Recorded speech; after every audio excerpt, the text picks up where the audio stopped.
Now welcome back to my channel, ladies and gentlemen, and thank you so much once again for watching this video. Please subscribe just in case you are here for the first time, or maybe you are currently watching this and you haven't subscribed. And also don't forget to press the notification bell so that YouTube can automatically update you by sending you the notifications immediately I post a video here on this platform. And to my subscribers, I really want to appreciate you so much, simply because without your support, this channel cannot be where it is currently. So feel very much welcome as you watch, and I really don't take your support for granted. So I came across this information from this city lawyer and a very senior topmost advocate of the High Court of Kenya by the name Charles Kanjama, who was explaining the reasons as to why the International Criminal Court rejected or dismissed Raila Odinga's letter and termed or declared Raila Odinga's accusations as basically hot air. According to Kanjama, immediately the International Criminal Court received Raila Odinga's letter, it rubbished the accusations and did not even bother to lead an investigative process. Reason being that, first of all, according to the ICC, Raila Odinga's accusations are political posturing, meaning Raila Odinga's accusations, first of all, are politically engineered. They are through the propagandas. They lack evidence. When Raila Odinga is accusing the Inspector General of Police, Japhet Koome, and the Deputy President of Kenya, Rigathi Gachagua, on all the accusations that is talking about here, they lack evidence.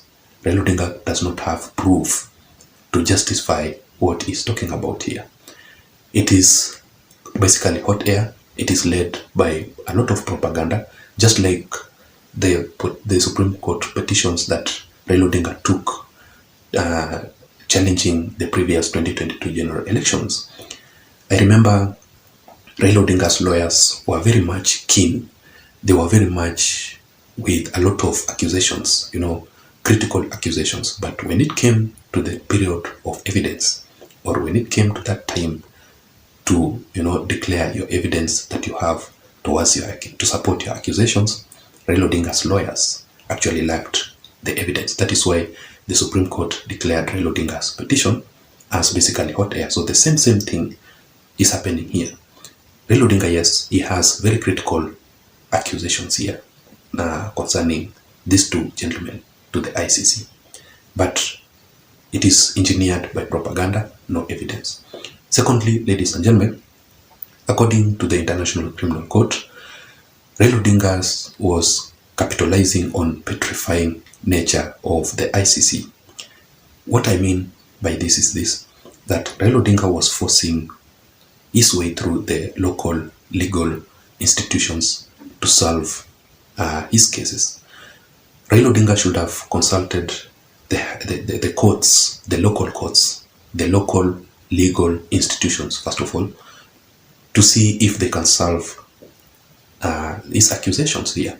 There's no need for Raila Odinga to go all the way through, to force himself all the way through to the International Criminal Court, yet there are some local legal institutions here that can solve Raila Odinga's accusations, Raila Odinga's matters.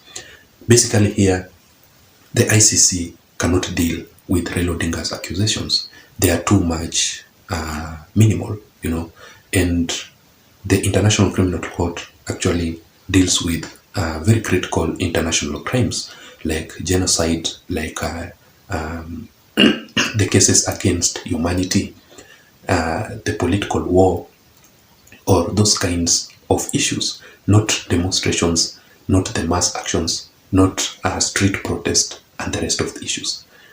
What the ICC is telling Raila Odinga, that before you consult the ICC, first of all, try and take your cases and your accusations to the local legal institutions here in Kenya, like the High Court, like any other court of law. Have your evidence, have your lawyers, and support your accusations so that a legal way can be found out, a legal way can solve your issues. And that, ladies and gentlemen, is because Raila Odinga was only calling out for the attention of the ICC to monitor and to conduct a surveillance in Kenya's political situation. What Raila Odinga was basically doing when he called out for the ICC I think Raila Odinga wanted only to capture that attention from the International Criminal Court to just have a look at the situation, the political situation here in Kenya. And in my personal consideration is that why Raila Odinga had to go to seek that attention from the ICC, I think Raila Odinga is now on a political move to cause a lot of tension, to cause a lot of violence, to cause a lot of chaos in the country. Because remember that Raila Odinga officially declared the return of the mass action and the street protest simply because he has feared the bipartisan approach talks that was convened by President William Ruto. If Raila Odinga was serious that he wants to end the mass actions and the demonstrations on his side, and he should have given a chance to the bipartisan approach talks so that they can negotiate on several key issues. Then if that fails, then Raila Odinga to go back to the street and offer new demands. It actually amazing, when you see Raila Odinga saying that the bipartisan approach talks will continue while the street protests are still proceeding. That is a way of being coward, knowing that whatever you're going to discuss in the bipartisan approach talks, you will be defeated. A good politician is the one who never gives up. A good politician is the one who goes ahead to face the reality, to face the issues, and try to solve them. Remember how William Ruto solved his political situations, his political issues. That is why he is actually a political genius. Remember when William Ruto was taken to the Hague, I remember himself going to the international airport and went straight to the ICC to defend himself. The first time he went to the ICC alone, he solved the issues, he talked about the issues, and he came back to the country. By that time, he was actually in ODM. For those who understand politics, in 2007, immediately after, it was around 2009. Yeah, when that file was opened by Ocampo, and that time Raila Odinga even did not, despite the fact that William Ruto was in his ODM party, Raila Odinga and the ODM party leaders did not even bother to support one of their own, President William Ruto. So the point here is this: Raila Odinga should not run away from any accusations, from any point of solving the issues. Raila Odinga is running away from the bipartisan approach talks simply because he knows very well that William Ruto is very much prepared to tackle his demands and is very much ready to face him. He has appointed his representatives, knowing very well that these are the guys who are going to represent me, and they are going to face the reality and they are going to solve the issues. Raila Odinga on the other side is, fluctuating. He does not know what he wants. On the other side, he is appointing his representatives. On the other side, he has declared also the return of the mass actions. Those are the kind of issues that Raila Odinga is doing in regards well related to the attention, calling out for the attention of the ICC on the political situations here in Kenya. And finally, ladies and gentlemen, Raila Odinga's intentions was to achieve a local domestic goals, political objectives. What Raila Odinga is talking about here is that he wants only to seek a political mileage on his accusations. The point here is that whatever Raila Odinga is talking about in these accusations, there are no real evidence. They are not reality. Because I think Raila Odinga wants to create that political mileage so that the whole country can now focus on his side. What is Raila Odinga going to talk about in the ICC? What will happen in the ICC? Is, Raila Odinga will now get to that conversation.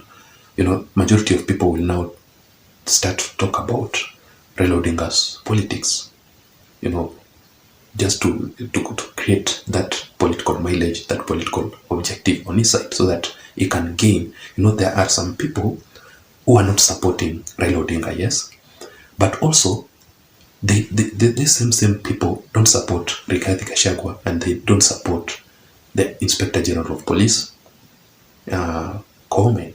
So definitely, this kind of people, even though they don't support Raila Odinga, they will have to lean on Raila Odinga's side simply because of their enmity towards Rigathi Gachagua maybe, or towards Koome. So they will want a situation whereby somebody like Rigathi Gachagua, who is talking a lot, somebody like Rigathi Gachagua, who is too much strict, majority of people tend to, go the opposite direction of what Rigathi Gachagua is talking about. Majority of people, don't like him simply because of what he's talking about.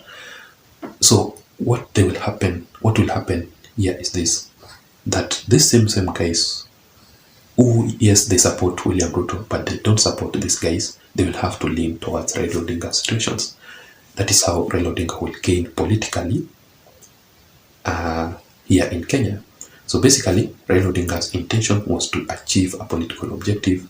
He wanted to achieve a certain political goals. That was it, ladies and gentlemen.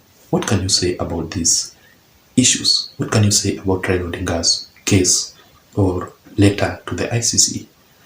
What do you say about the ICC responding to Raila Odinga? Was it fair enough? Let me hear your thoughts on the comment section below. Otherwise, thank you so much for watching. Don't forget to subscribe to my channel. Until next time, my name is Json. Bye bye.